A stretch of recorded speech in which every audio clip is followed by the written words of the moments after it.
reaching out to Kachin rebels to try to end one of Myanmar's bloodiest ethnic conflicts. An unprecedented escalation in fighting has shattered a 17-year truce. China is now trying to bring the warring sides together.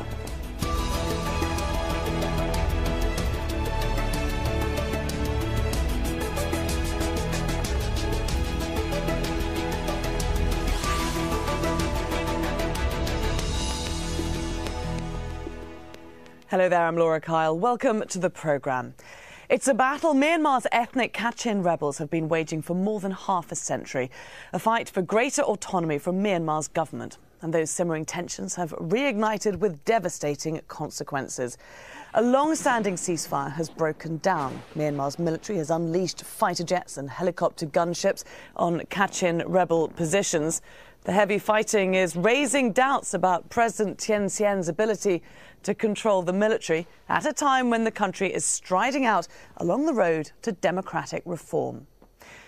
Now, this is the focus of the fight. Northern Kachin state is right next door to China. And it's China which hosted the latest of a dozen rounds of talks here in the border town of Railay, where both sides agreed to continue dialogue.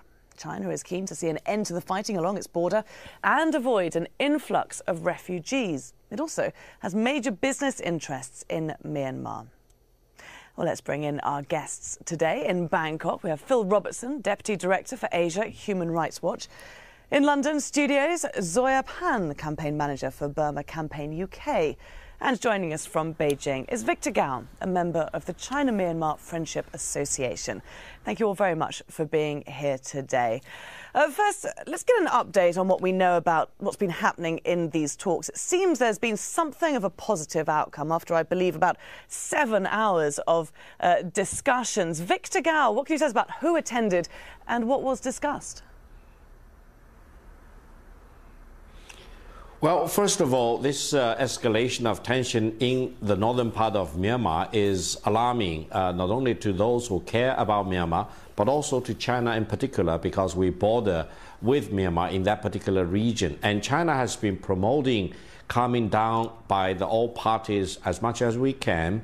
And not long ago, China sent Deputy Foreign Minister, Madame Fu Ying, to meet with the Myanmar's president and other Myanmarese leaders to urge for a ceasefire and the calming down of the situation. And more recently, talks were held through China's good offices between the warring parties. And I think both parties in Myanmar have indicated a willingness to bring this fighting to a stop and also make arrangement going forward for lasting stability. Now, give me 1 minute. Let me emphasize, maintaining peace and stability in Myanmar is crucially important to Myanmar at this stage, because Myanmar needs to dedicate itself to opening to the outside world and economic and political reform. If there is instability in Myanmar, it will really undercut any effort for major progress in Myanmar. Therefore, we urge all the parties involved in Myanmar to calm down and ceasefire and to building lasting peace. We've seen some very fierce fighting between the two sides in recent weeks and months. How difficult was it to bring them to the negotiating table? Well, I would say it is difficult, and on the Chinese side, bombshells have been fired into the Chinese side of the border, and also military planes, allegedly, according to different news reports, have also infringed upon the Chinese airspace. So, in a sense, this is a very serious situation as far as China is concerned. On the other hand, the Kachins, the minorities, Myanmar is famous for having many, many different minorities. Ethnic diversity is a dominant feature of the Myanmar situation. And many of those people living in the northern part of Myanmar are actually the same ethnic group people who also live in the Chinese side of the equation, principally in Yunnan province. And if the war breaks out, these people move back and forth along the border, so China will suffer a great deal. Therefore, there are fundamental, deeply rooted reasons for these situations, and I think both the Kachins and other minorities in the northern part of Myanmar and the federal government in Myanmar need to really adopt appropriate measure to engage each other, to talk it over and try to settle whatever differences they have for the overall benefit of the country and all the ethnic groups in Myanmar. OK, well, we'll certainly return to look more at China's stake in Myanmar and reaching stability. For the moment, I just want to move over to Phil Robertson there in Bangkok. We're seeing from these talks both sides agreeing at least to a de-escalation of military tensions. Are you confident that that's actually going to happen? Well, obviously we hope so, but there's been many rounds of talks before this, and they have broken down, so we hope this time will be different. But I would say right now the importance of this is also it provides an opportunity for the international community, particularly international humanitarians, UN agencies, now to press forward to get assistance, humanitarian assistance in terms of food, medicine, shelter to all displaced persons in Kachin state. Over 100,000 people have been displaced, and a significant number of those are in Kachin Independence Army controlled areas, and they've been without aid for many months. And now the time is to get assistance to those people, and through that, in some way, try to secure this situation and stabilize it in the way that your other guest mentions. Now, what is the government telling you about why it's blocking this humanitarian aid? Well, the government has said that the aid is going to go to the Kachin rebels, and you know, I think that's an excuse that doesn't wash. We're talking about professional UN agencies who deliver humanitarian assistance in conflict situations all around the world. These are sophisticated agencies with the ability to tell the difference between combatants and civilians and to deliver aid in very difficult situations. It's been an excuse that the government has used to try to keep international observers out of areas where ongoing warfare has been taking place and where people have been internally displaced, and it really needs to stop. Zoya Pan, this de-escalation that they hope is going to be brought to the area, I mean, how much faith do you have it? Because we've seen the government trying to impose a unilateral ceasefire before now, and yet we've seen troops on the ground continue their firing on the rebels. So do you think we're going to see an end to the fighting right now?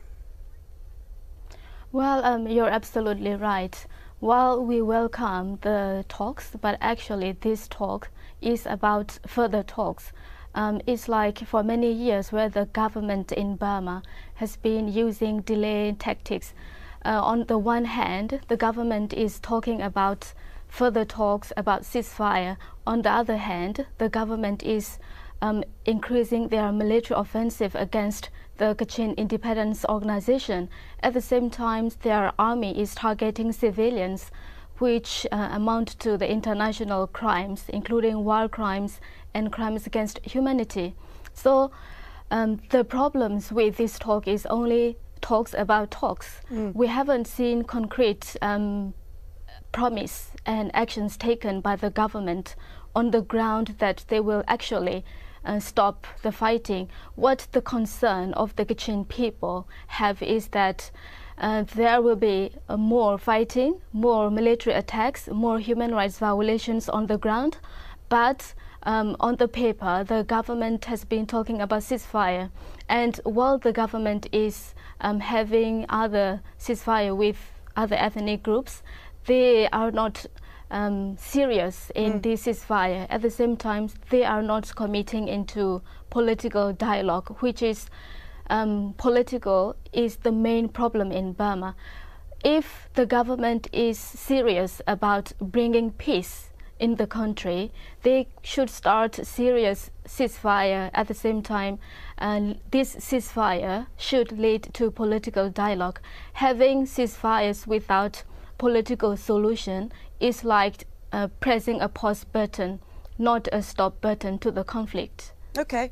Just to help us understand a little bit about what the situation is there, because I know that you've had first-hand experience of such events. You yourself have been caught up in fighting by the Myanmar government, or back then the Burmese government, I believe. Tell us, what was it like? Well, when I was 14, my village was attacked by the Burmese Army, and it was more than 15 years ago. And it is so sad for me to see that this kind of attacks hasn't stopped, and it is still continuing, especially in Kachin area, in the northern part of Burma, where the government broke a 17-year ceasefire with the Kachin Independence Army. And we, being under dictatorship and being attacked by the Burmese Army, having fled for our lives, we know very well how difficult life it is for Kachin refugees who are hiding in the jungle or in crossing the border into China with very little hope. These people, they don't have any further hope. What they want is change. They want genuine peace in the country where they can grow up, especially for the children, and they can live like many other people in the country or in the world. But actually, for them, life is so difficult. These are the people who face the worst human rights violations and who face the worst humanitarian crisis without proper international humanitarian aid, because Thein continue to block aid in this Kachin independence organizations area. Therefore, it is very important that China, including other international community, put pressure on Thein government to stop blocking aid in this area, and then give them opportunity to build up their lives, and especially for the internally displaced people and for refugees to be able to go home and live in peace. OK. Victor Gao, I just want to pick up on a point there that Zoya made about how difficult life was for civilians. And I just want to touch on a point that China, back in August, sent some 4,000 civilians back from Yunnan province into the conflict zone. I just want to raise that point, to just ask why China did it, and isn't that in violation of international law? Well, you may actually not know the reality on the ground in that particular part of the world. Actually, the border itself is very thinly guarded, and on any particular day, people on both sides of the border, both on the Myanmar side as well as on the Chinese side, because they belong to the same ethnic grouping more or less, they are not the Han Chinese. They are in China considered one or several of our minority nationalities, but they share a lot of common heritage with the minorities on the Myanmar side of the border. So they intermarry with each other, exchange goods, they cross the border to work here and there. So on any particular day, there is huge amount of an exchange of goods, services, and people along the border.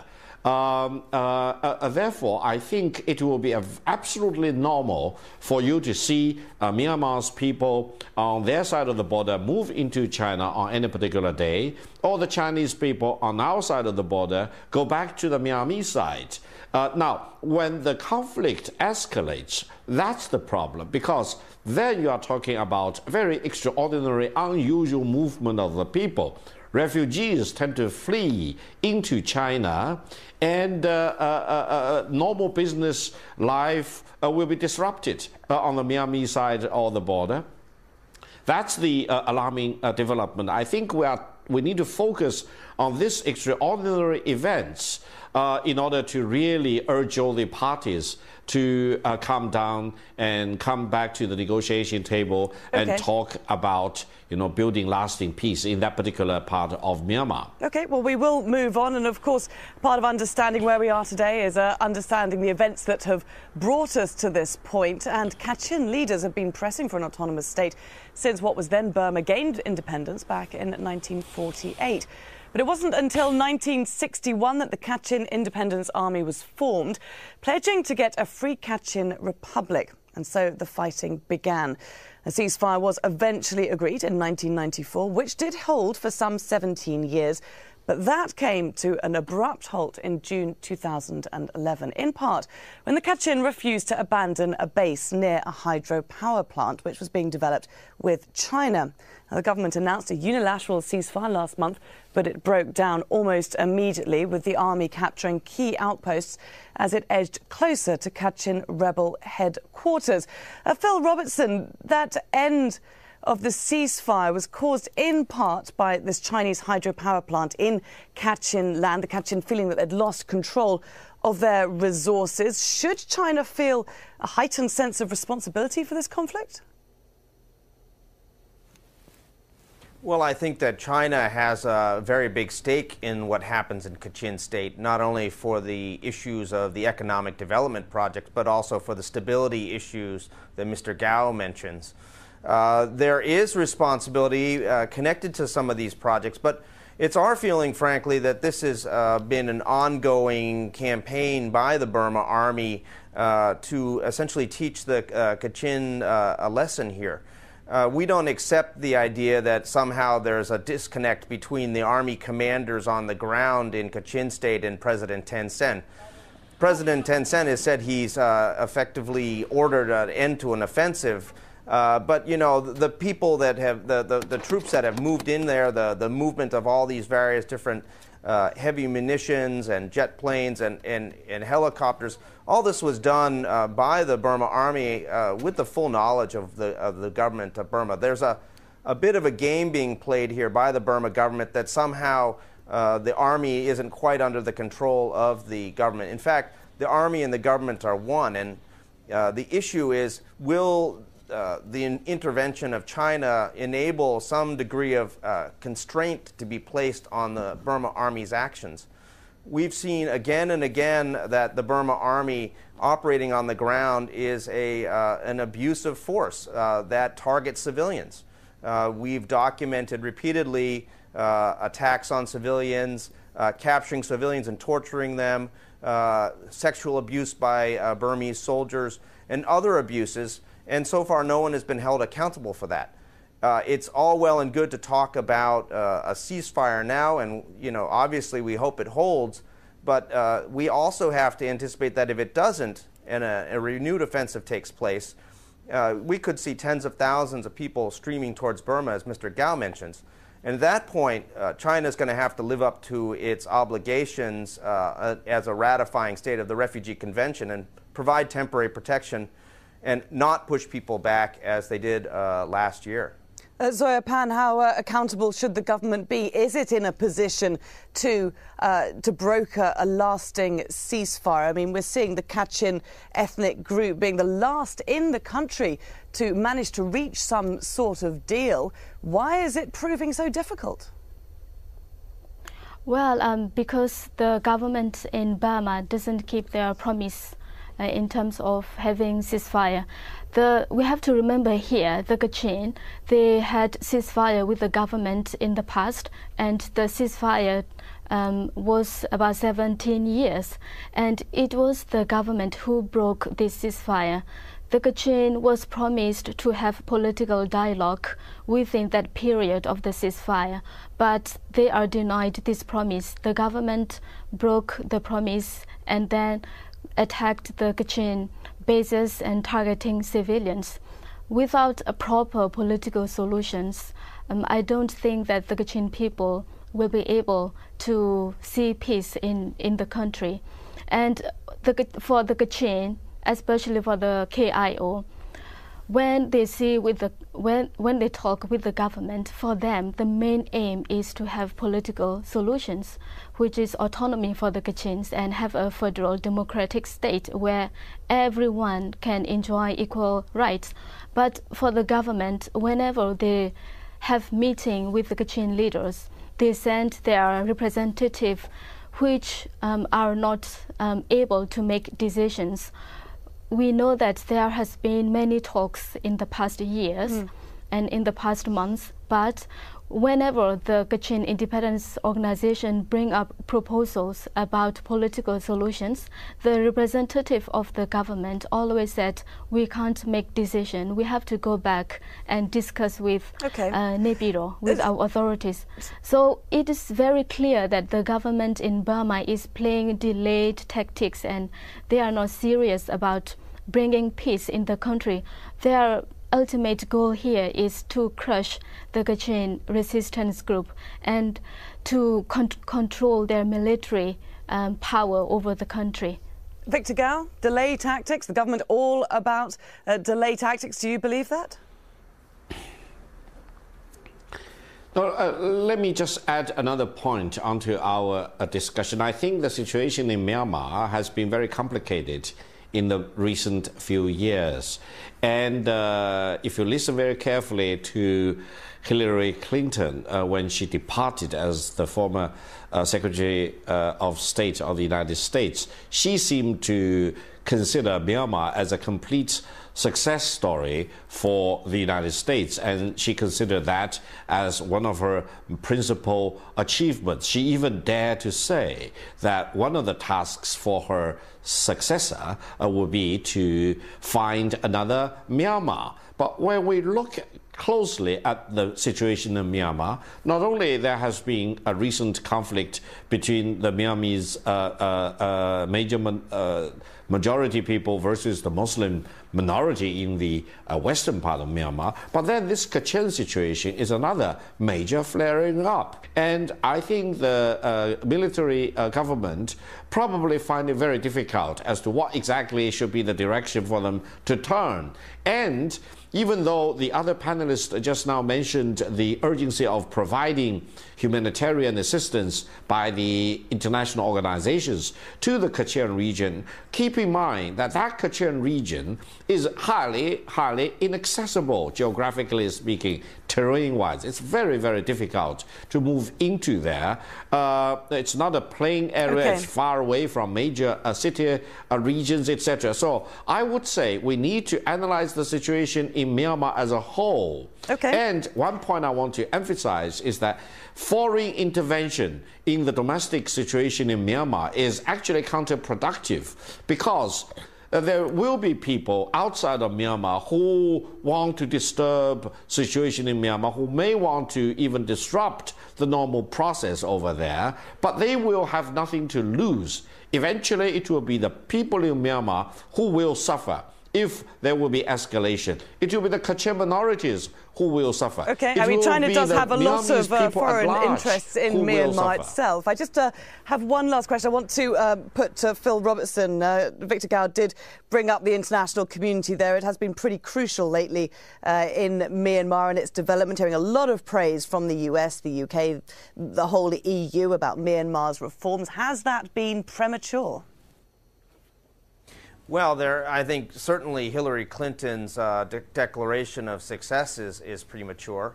There's still many agenda items related to human rights in Burma that remain uncompleted.